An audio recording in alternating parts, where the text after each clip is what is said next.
So yo, what's up mga par, for today video manguha tayo ng talbos ng kamote. Wala na palang talbos, ilan na lang yung talbos. Tapos magkuha rin tayo ng tangkay, tapos itanim natin doon sa munting garden natin sa baba. Ito yung talbos, kuha tayo ng talbos. Medyo matigas na, kaya dito ako sa dulo kukuha ng talbos para medyo malambot. Kasi ano na to kumbaga lumang ano na, matanda na kumbaga. Ito, kuha tayo na ito talbos, ilagay natin sa isda mamaya. Tapos kukuha rin tayo ng tangkay dito at itanim natin doon sa baba. Actually nakatanim na ako doon kahapon, so nakuntian pa ako, kaya dagdagan natin ngayon. Yan. Kakagaling ko lang kasi ng trabaho, kaya medyo late na yung pagtanim natin. Ito yung mga talbos para. Tapos ito yung tangkay. Yung tangkay na itatanim natin doon, bali putulin lang natin to. Hindi ko na siguro pa hindi ko na pala ugatin kasi tutubo naman to ng kusa Pero yung tinanim ko doon kahapon is tawag na ito, pinaano ko yon, pinaugat ko muna, binabad ko sa tubig bago ko tinanim. So ngayon hindi ko na ito ibababad sa tubig at i-direct ko na to na na itusok doon sa baba sa garden natin. Yan, ito yung itatanim natin sa baba mamaya mga par ko mga par. Kukuha lang ako ng talbos dito, mamimili lang ako ng talbos kasi masarap to ilagay sa isda mamaya. Yan, kuha tayo ng talbos. Yan.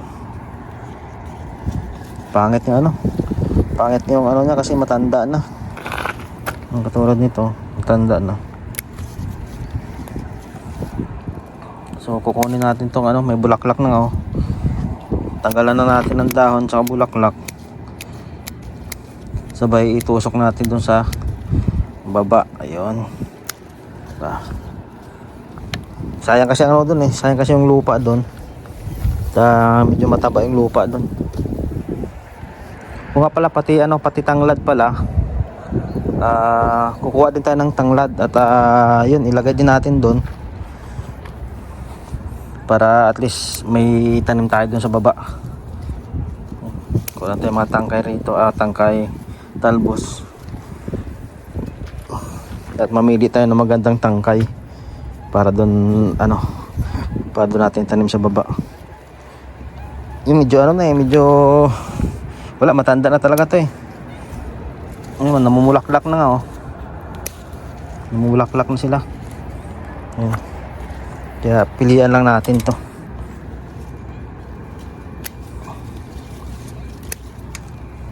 Yung mga ganito bagong sibol na tangkay, yung maganda itanim.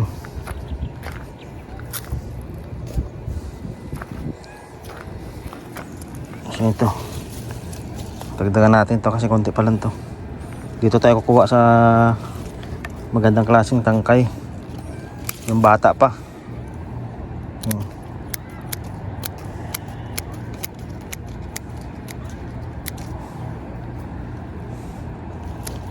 Tusok na lang natin doon, tutubo naman yan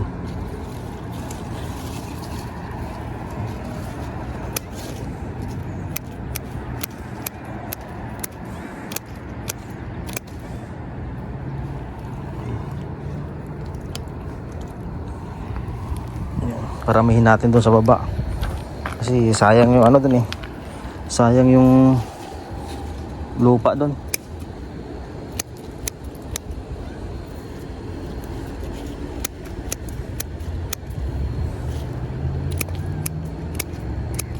Tanggalan lang natin ng dahon to. Wala, medyo maedad na nga pero sige lang, tutubo pa naman to ulit. Yan, dagdagan natin.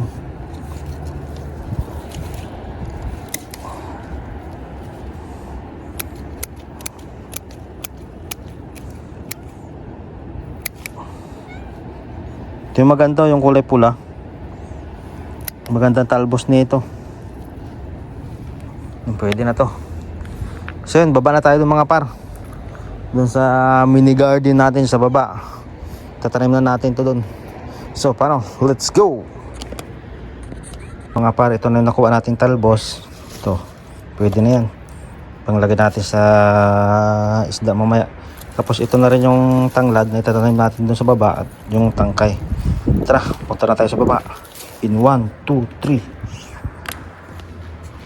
So yun, what's up mga par. Yun, ito na yung mini garden natin dito sa baba. O di ba? Napakaangas. O ito, dito natin itatanim to. Ito na yung tanglad. Tsaka yung ano, tsaka yung talbos, ay yung tangkay. Yung tanglad dito natin ilagay. So binasa ko na yung lupa kahapon. Kasi nga nagtanim ako dito. Ito, maganda na yung tubo nila. Tapos yung tanglad dito natin ilagay. So, tutusok na natin dito yung tanglad.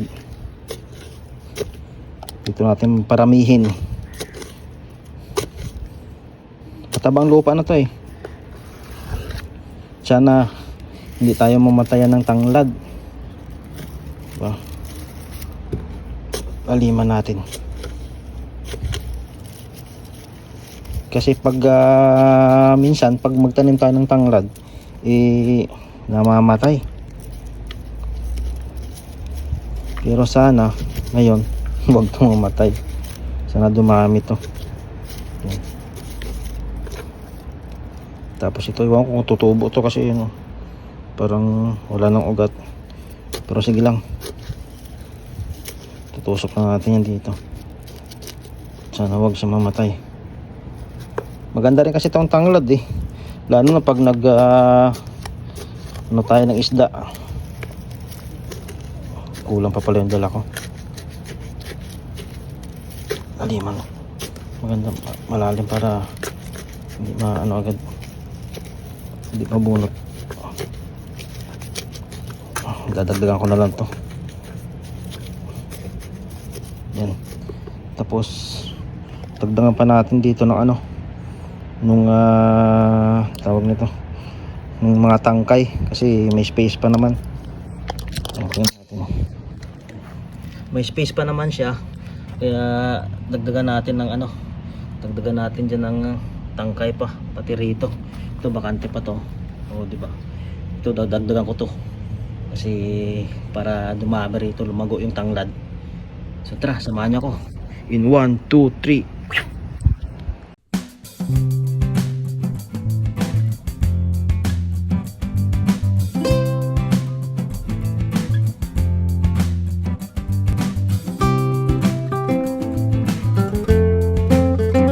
Yun, natatanim na nga natin mga par. Ayan na sila. Ayan. Diniligan ko na rin. Nagdala ko ng tubig. Ito. Sana dumami. Ito dadagdagan ko pa to kasi may space pa rito. May space pa rito. So dadagdagan ko to. Ito na yung tinanim natin kahapon. So ayan o. May ano na. May talbos na rin siya na lumalabas. Ito nga may bulaklak na eh. Kasi medyo matanda na tong tangkay. Pero okay lang. At importante tumubo na siya. So ito dadagdagan ko na rin ito siguro baka bukas na, diba? At least na lagyan natin ngayon. Tsaka yung tanglad sana lang mabuhay itong tanglad na to. Huwag sana mamatay. Kasi para may ano tayo, may pagkukunan tayo para dumami sila. O diba? Yan na sila. Thank you for watching guys.